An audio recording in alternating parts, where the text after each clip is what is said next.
Біздің кезекті сабағымыз санды теңсіздіктер және олардың қасиеттері деп аталатын өте маңызды сабақты өтеміз.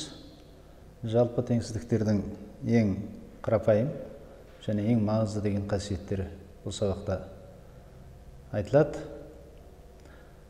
Мұнда бірінші қасиет, егер тура санды теңсіздіктің екі жақ бөлігіне бірдей санды қосса, не бірдей санды азайтса, онда тура санды теңсіздік шығады.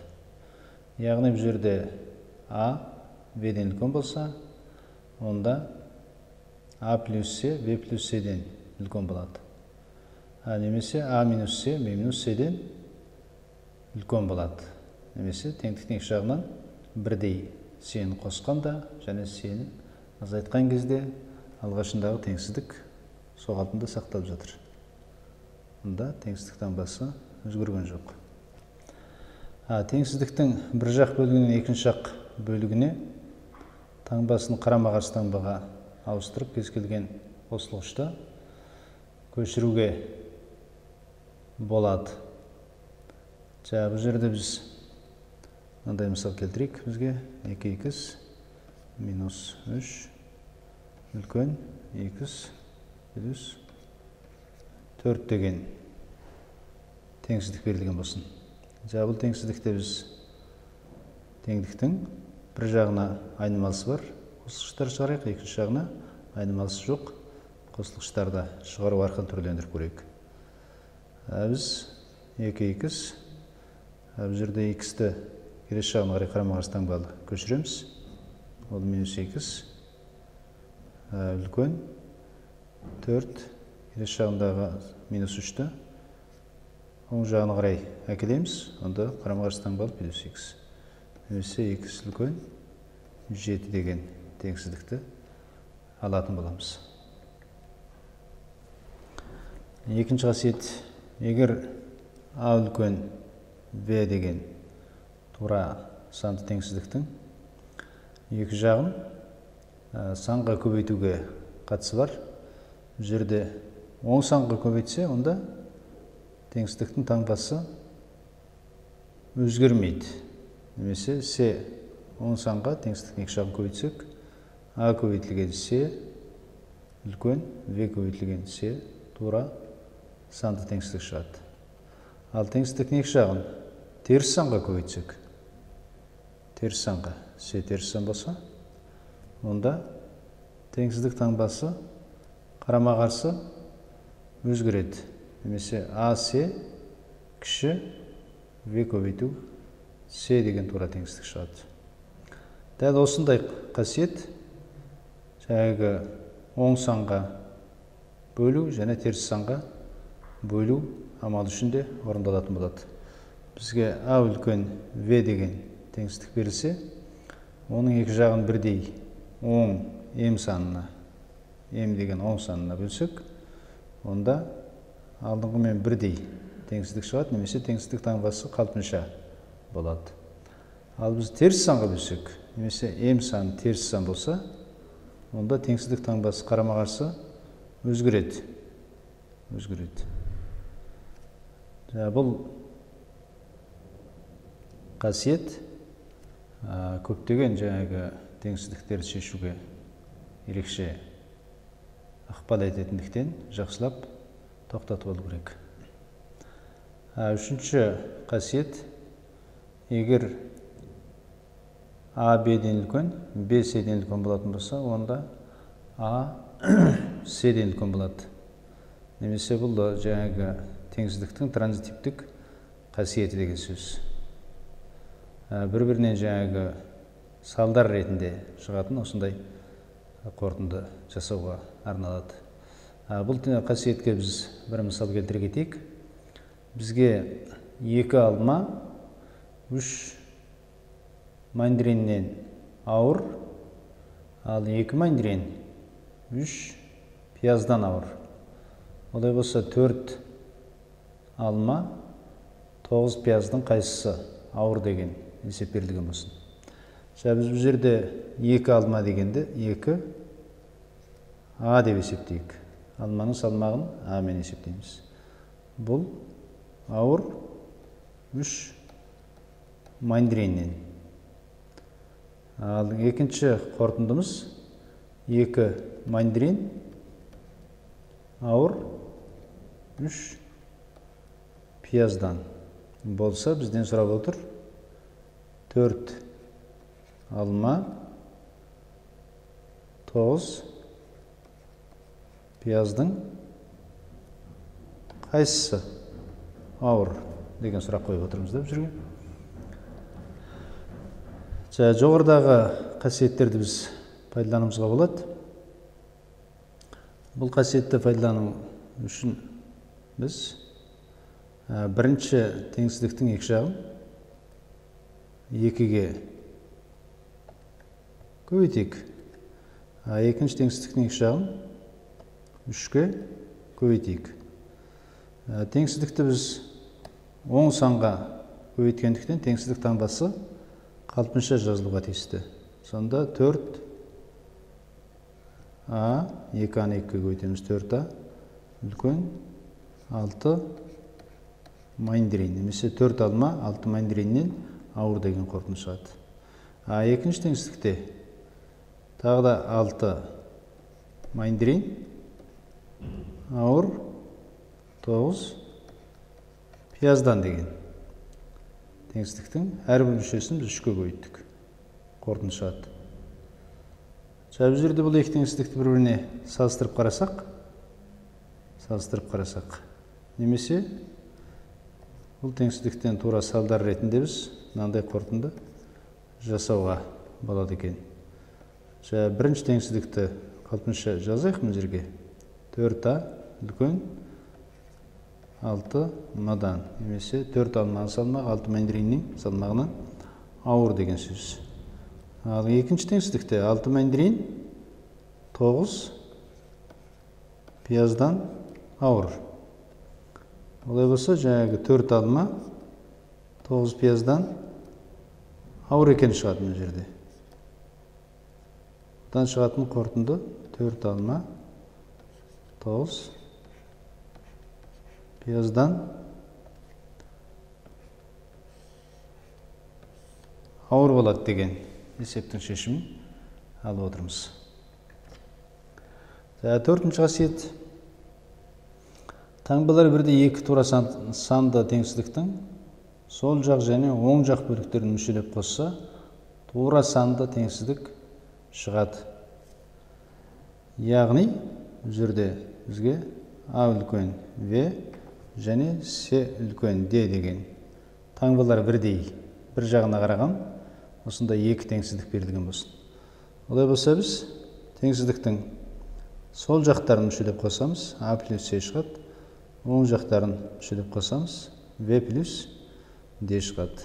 Теңсіздік таңбасы алдыңғы теңсіздік таңбасымен бірдей болады. Немесе А плюс С үлкен В плюс Д деген қорытындыны аламыз деген сөз. Бұл қасиетке мысал ретінде біз мынандай X плюс Y үлкен 10-нан X минус Y үлкен 8-ден деген екі теңсіздік берілген болсын. Бұл жерде біз X-тің мәнін бағалауға арналған есеп шығарып көрейік. Екі санды теңсіздікті жоғарыда айтқан бойынша біз бұл теңсіздіктерді мүшелеп қосуымызға болады. Қоссақ мұнда X-ке X қосылады 2X, Y-ке минус Y қосылады, ол қосу 0. Үлкен 10, 8 болатынына көз жеткіземіз. Немесе 2X 18-ден үлкен. Енді біз теңдіктің екі жағын бірдей санға, бірдей оң санға бөлгенде теңсіздік таңбасы қалпынша сақталуға тиісті. Олай болса, X үлкен 9-дан деп біз X-тің мәні 9-дан үлкен екен болатынына көз жеткіземіз. Бесінші қасиет. мүшелері оң сан және таңбалары бірдей тура екі санды теңсіздіктің сол жақ және оң жақ бөліктерін бірдей оң сандарға көбейтсе тура санды теңсіздік шығады деген.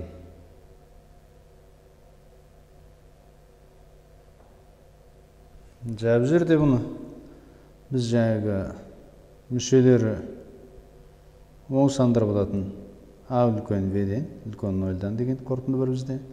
С үлкен Д-ден үлкен 0-дан деген қорытынды бар.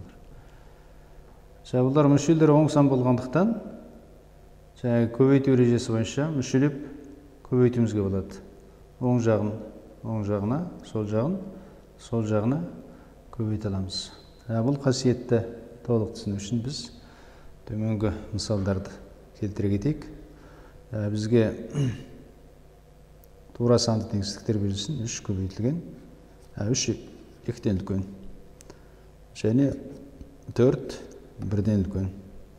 Бұларды біз мүшелеп көбейтсек 12 үлкен 2-ден болып шығады. Бұл жерде бізде жоғарыда айтылған оң сандар деген қорытынды орындалып отыр. Теңсіздіктің әрбір мүшесі оң сан.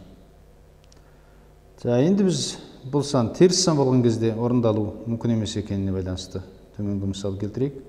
Бізге 3 2-ден үлкен бірінші теңсіздікті қалпынша алайық. Екінші теңсіздікте -1 үлкен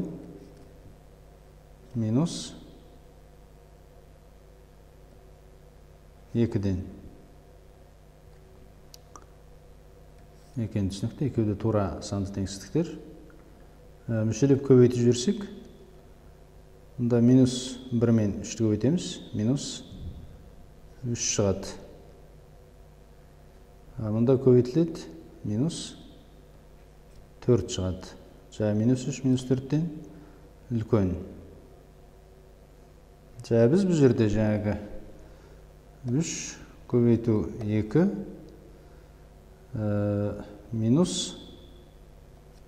-2 үлкен -2,5 деген теңсіздікті алып көрейік. Бұлар жаңағы мүшелеп көбейтіп көрейік. Мұнда -6 шығады. Мұнда -5 шығады. Бұл жай теңсіздік таңбасы қарама-қарсы. Сондықтан жаңағы минус таңбалы сандар үшін кейде кіріскен жағдайда кейде орындалады. Мына теңсіздік үшін болғанда мүшелеп көбейткенде теңсіздік таңбасы қалпында сақталып жатыр. Ал келесі теңсіздік үшін болғанда теңсіздік таңбасы қарама-қарсы өзгеріп кетіп жатыр. Сондықтан жоғарыда айтылған қорытындыны біз тек қана барлық мүшесі оң сан болатын теңсіздіктер үшін ғана жалпы жағдайда қорытындылай аламыз. Ал минус сандар араласқан мүшесі бар теңсіздіктерде ол әртүрлі нәтижелер беретінін біз соңғы 2 мысалдан көз жеткізе алдық. 6-шы қасиет жоғарыдағымен бірдей мүшелері оң сандар болатын теңсіздіктерді мүшелеп бөлігі болады. Мұнда жаңағы мүшелері оң сандар болатын А үлкен В-ден деген теңсіздік беріліп отыр.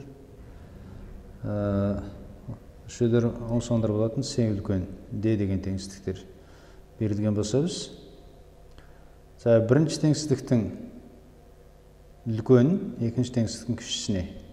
Немесе бұл мүшелерді біз бірінші, екінші, үшінші, төртінші деп алсақ, бірінші мүшені төртіншіге, екінші мүшені үшіншіге бөлсек, тура теңсіздік шығады деген.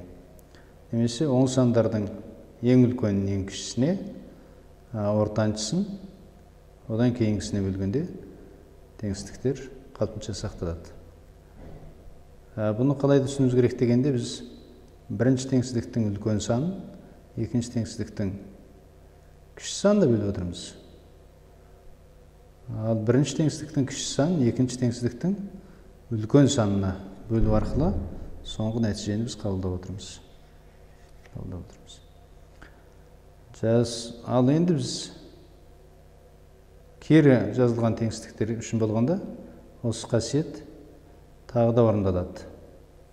Бұл жерде бірінші теңсіздіктің кішісін екінші теңсіздіктің үлкеніне бөлсек, ал бірінші теңсіздіктің үлкенін екінші теңсіздіктің кіші мүшесіне бөлсек, онда теңсіздік таңбасы сол қалпында сақталады деген маңызды қорытынды жасауға болады екен.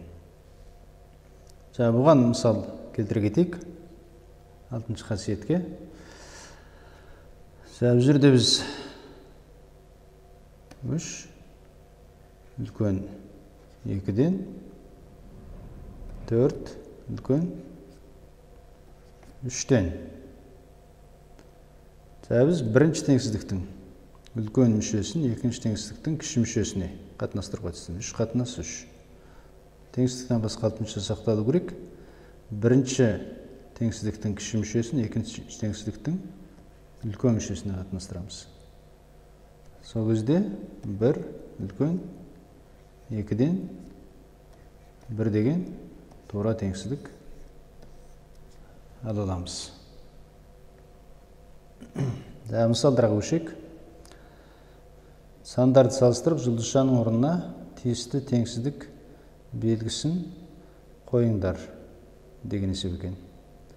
Бөлшек сандарды салыстыру үшін жаңағы ондық бөлшек және жай бөлшек түрінде сандар белгілесеміз. Екеуін бірдей түрлі бөлшектерге не екеуінде ондық бөлшекте, немесе екеуінде жай бөлшекке айналдырып алуға тиістіміз.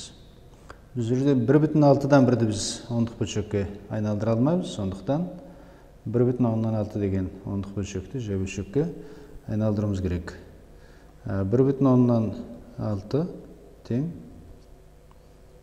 1,6 немесе 10 мен 6-ны қысқартсақ 2-ге 1,5-тен 3-ке тең болады екен. Бұл жерде біз 1,5-тен 3 пен 1,6-дан 1-ді салыстырып отырмыз. Бұларды салыстыру үшін 1,5-тен 3 және 1,6-дан 1. Алдымен бүтін бөліктерін салыстырамыз. Екеуінің де бүтін бөлігі 1-ге тең. Енді бөлшек бөліктерін салыстырамыз. Бірінші бөлшектің бөлшек бөлігі 5-тен 3, екінші бөлшектің бөлшек бөлігі 6-дан 1. Бұларды біз бірдей бөлімді бөлшектерге айналдыруға тиістіміз. 5 пен 6-ның ең кіші ортақ еселігі 30. 30 деген бөлімді болдыру үшін бірінші бөлшекке топтауыш көбейткіш 6, екінші бөлшекке топтауыш көбейткіш 5 жазамыз. Сол кезде бірінші бөлшегіміз 1,30-дан 18 деген бөлшек болады екен. Ал екінші бөлшек 1,30-дан 5 деген бөлшек. Енді бізге 30-дан 18, 30-дан 5-тен үлкен екен түсінікті. Сондықтан 1,5-тен 3, 1,6-дан 1-ден үлкен болады. Немесе біз жұлдызшаның орнына үлкен белгісін қойылады екенбіз. Екінші 2 теріс сан берілген бізге. 2 теріс санның қайсысының модулы үлкен болса, сонысы үлкен болатын. Сонысы кіші болатын. Қайсысының модулы кіші болса, сонысы үлкен болатын жақсы білеміз. Себебі жерде теріс сандардың модулы кішісі сан түзуінде оң жағында тұрады. Ал сан түзуінде оң жағында тұрған сан, сан түзуінде сол жағында тұрған саннан үлкен болатын туралы біз 5-ші сыныптан жақсы білеміз. Ал теріс сандарды салыстыру туралы 6-ші сыныпта өткенбіз. Олай болса, минус 2,14, минус 2,17-тен кіші болады. Бұны түсінікті болдыру үшін біз сан түзуінде бұларды салыстырып көрсете кетейік. 0, минус 1, минус 2 болсын, онда минус 3 болсын. Минус 2,14 дегеніміз. Мына майда минус 2,14. минус 2,7. Сонда минус 2,4, 2,7-нің оң жағында орналасатын нүктелерге сәйкес келетін сандар екенін көз жеткіземіз. Олай болса, минус 2,4 үлкен болатын түсінікті. Келесі мысал. Бұл жерде 24-тен 24, ол 1-ге тең. Бұл жерде 2 сан тең. Екінші мысал. Теңсіздіктің берілген сол жақ бөлігі мен оң жақ бөлігінің арасына тиісті теңсіздік белгісін қойыңдар дейді. Бізге а плюс 4 деген өрнек берілген, және 8 деген сан берілген. Мұндағы а тең 6. А-ның орнына 6-ны қойып есептейміз. Бізге 6 қосу 4 және 8. 6 қосу 4 10-ға тең. Бұлай болса, жақ үлкен. Немесе мынадай үлкендік белгісі қойылады екен. Және 9 минус v және 7-ні салыстыруымыз керек. Бұл жерде v-ның орнына 3 қойылады. Біз 9 минус 3 және 7-ні салыстырып отырмыз. 9 минус 3-тің мәні 6. 6 7-тен кіші. Немесе жұлдызшаның орнына 7 үлкен деген белгіні қоямыз. Кішілік белгісі. Бұл жерде k тең 16. K минус 2 плюс 2. K минус 2 плюс 2. K-дан 2-ні азайтып 2-ні қоссақ, K шығады. Бұл жерде біз K мен 16-ны салыстырып отырмыз. Ал K-ның мәні бізге 16 деп бергендіктен 16 тең 16, немесе бұл жерге теңдік белгісі қойылатын түсінікті. Үшінші мысал, теңсіздіктерді қосу. Бізде бірдей таңбалы теңсіздіктер берілсе, оны мүшелеп қосуға болады деген жаңағы қасиетті қолданамыз. 6 10-нан 4 7-ден кіші. Бірдей теңсіздіктер, олай болса мүшелеп қосуға болады. 6-ға 4-ті қосамыз 10, 10-ға 7-ні қосамыз 17. 10 17-ден кіші деген тура теңсіздікті аламыз. Сол сияқты бұл жердегі екі теңсіздіктің де оң жақ сол жақ бөліктерін мүшелеп қоссақ, 0-дан 3-ге 2-ні қосамыз. 2,10-нан 3 кіші. 1,10-нан 1 күшті қосамыз. 4,10-нан 1 деген тура теңсіздік шығады. Мұнда да бірдей тура теңсіздіктері беріліп отыр. 9-дан 5, 6-дан 2-ден үлкен, өйткені 9-дан 5 дегеніміз 18-ден 10 болады. 6-дан 2 дегеніміз 18-ден 6 болады. Бұл тура теңсіздік екенін тексеріп алайық алдымен.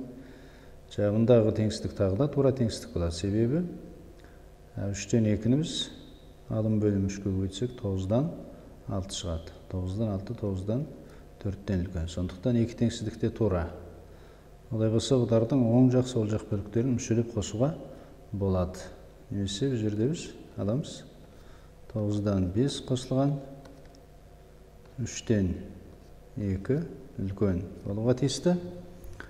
6-дан 2 қосу, 9-дан 4. Біз тура теңсіздіктердің екі жағын мүшелеп қосқандықтан осылай теңсіздік шығу керек. Оған көз жеткіземіз. Ол үшін оң жақ сол жағын бірдей бөлімдерге келтірейік.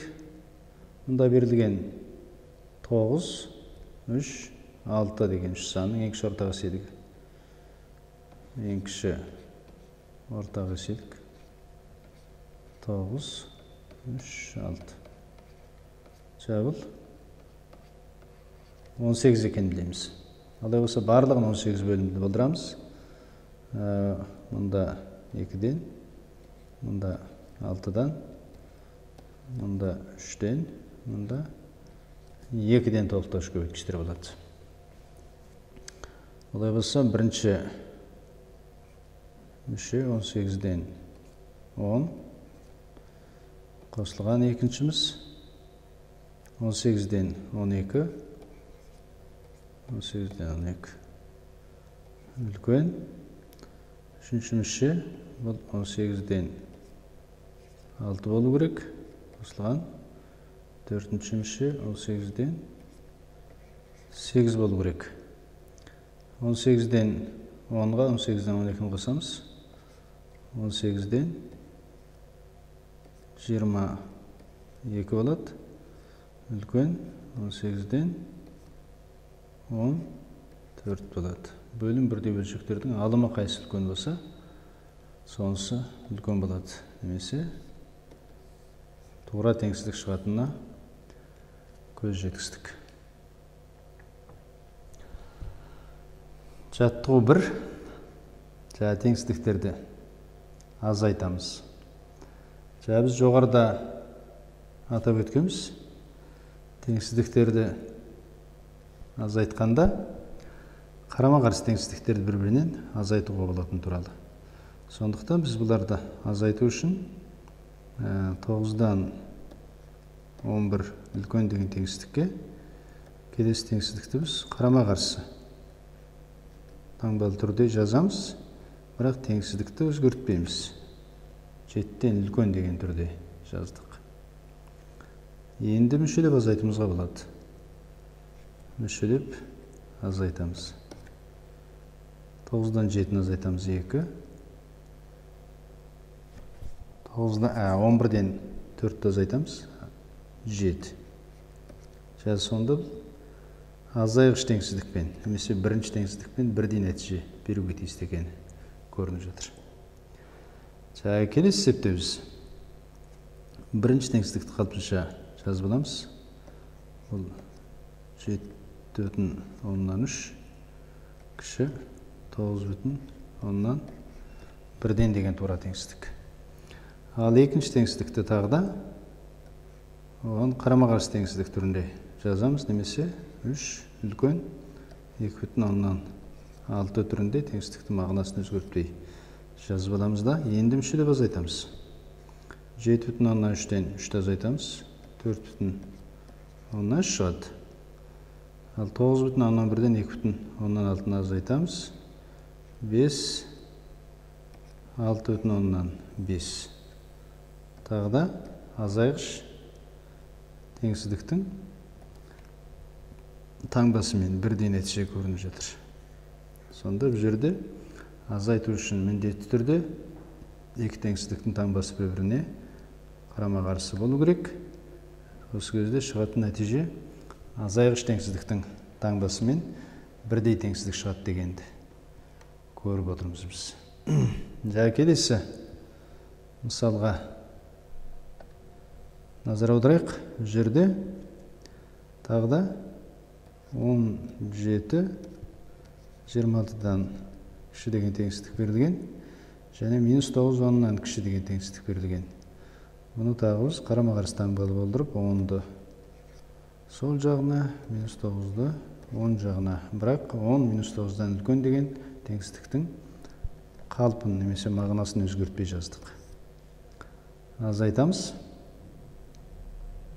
17-тен 10-ды азайтсақ 7, 26-тан -9-ды азайтамыз. Азайту -9 дегеніміз +9. Бұл 35. Тағы да 35, 7-тен үлкен деген теңсіздік шығып, жоғарғы қорытындыны тағы да растап отыр.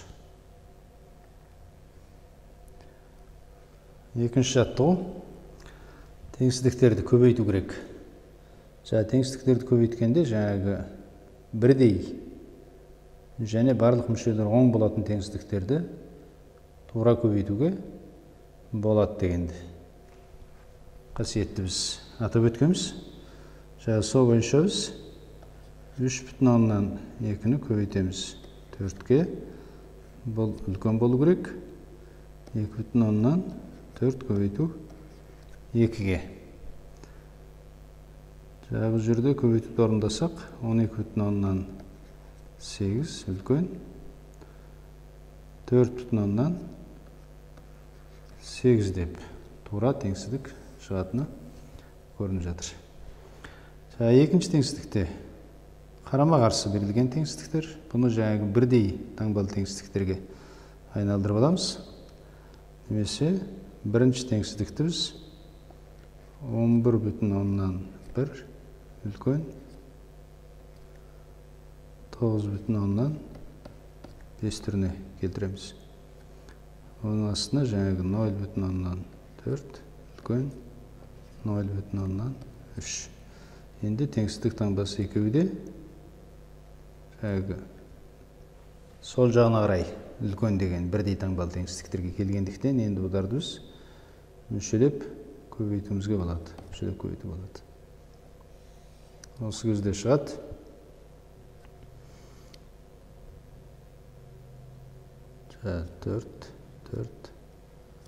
Төрт. Екі орнынан өтір қайрамыз. 4,44. Келесі жағынан көбейтеміз. 3, 5, 15. 5-ін жазып 1 ой. 3, 9, 27 ойдағымен 28. Өтір тағы да екі орнынан қайрылады. 2,85. 4,44, 2,85-тен үлкен екен. Немесе барлық мүшелері 10 бірдей таңбалы теңсіздіктерді көбейткенде теңсіздік таңбалары қалпынша сақталынатындығы көрініп жатыр. Үшінші мысал, тағы да барлық мүшелері 10 болатын жай бөлшек түрінде берілген санды теңсіздіктер бізге берілген екен. Бұл жерде біз 7-тен 3 пен 3-тен 1-ді көбейтуге тиістіміз. 5-тен 2 мен 5-тен 1-ді көбейтуге тиістіміз.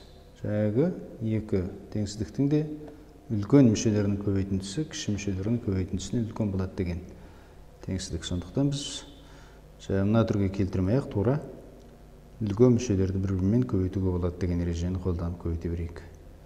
Олай болса, біз 5-тен 2-ні көбейтеміз. Бұл бірінші теңсіздіктің кіші мүшесі болғандықтан, екінші теңсіздіктің кіші мүшесімен 5-тен 1-мен көбейтеміз. Кіші болу керек.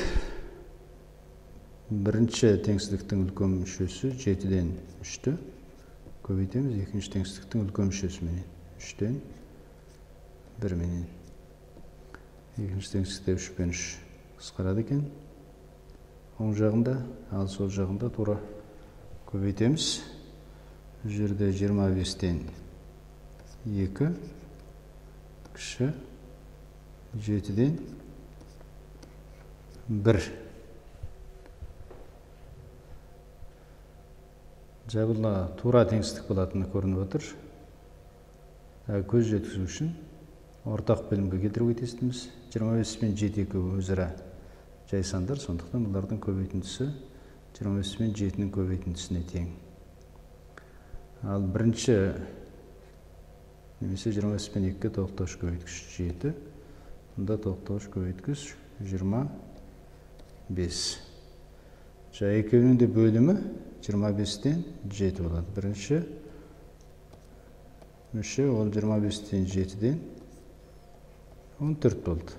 Екіншісі 25 көбейту 7-ден 25. Бөлімдері бірдей санды өрнектер. Алымы 25 үлкен екені көрініп тұр. Сондықтан бұл да жаңағы біздің жоғарыда айтқан қорытындымызда растап жатыр. Үшінші жаттығу. Тіктөртбұрыштың ұзындығы x см, ені y см. X 6-дан үлкен 8-ден кіші, және y 4-тен үлкен 6-дан кіші болса, оның ауданын табыңыздар. Ауданын бағалаймыз деген сөзді бұл жерде тура табуға келмейді. Теңсіздік арқылы бағалауға тиістіміз. Бұл жерде біз тура теңсіздіктерді мұнда жазып алайық. 6x 8. Бірдей таңбалы болдырып келесі теңсіздік жазамыз. 4y 6. Бұл жерде біз тіктөртбұрыштың ауданы ол ені мен ұзындығының көбейтіндісіне тең. Біздің есепте ол x көбейтілген y болатын ескереміз. Сондықтан x көбейтілген y шығару үшін біз теңсіздіктерді мүшелеп көбейтуге тиісті екен дегеніміз түсінікті. Бұл жерде теңсіздіктің барлық мүшелері оң сандар. Сондықтан бірдей таңбалы теңсіздіктердің сәйкес мүшелерін мүшелеп көбейтуге болады. 6 мен 4-ті көбейтеміз. 24 көбейту x, y 48. Немесе берілген тіктөртбұрыштың ауданы 24-тен үлкен, 48-ден кіші болатынына біз көз жеткізуге болады екен есептің шарты бойынша. Осымен теңсіздіктің, санды теңсіздіктердің негізгі қасиеттері, оларға берілген мысал және жаттығу есептерді аяқтадық. Осымен біздің кезекті сабағымыз аяқталды.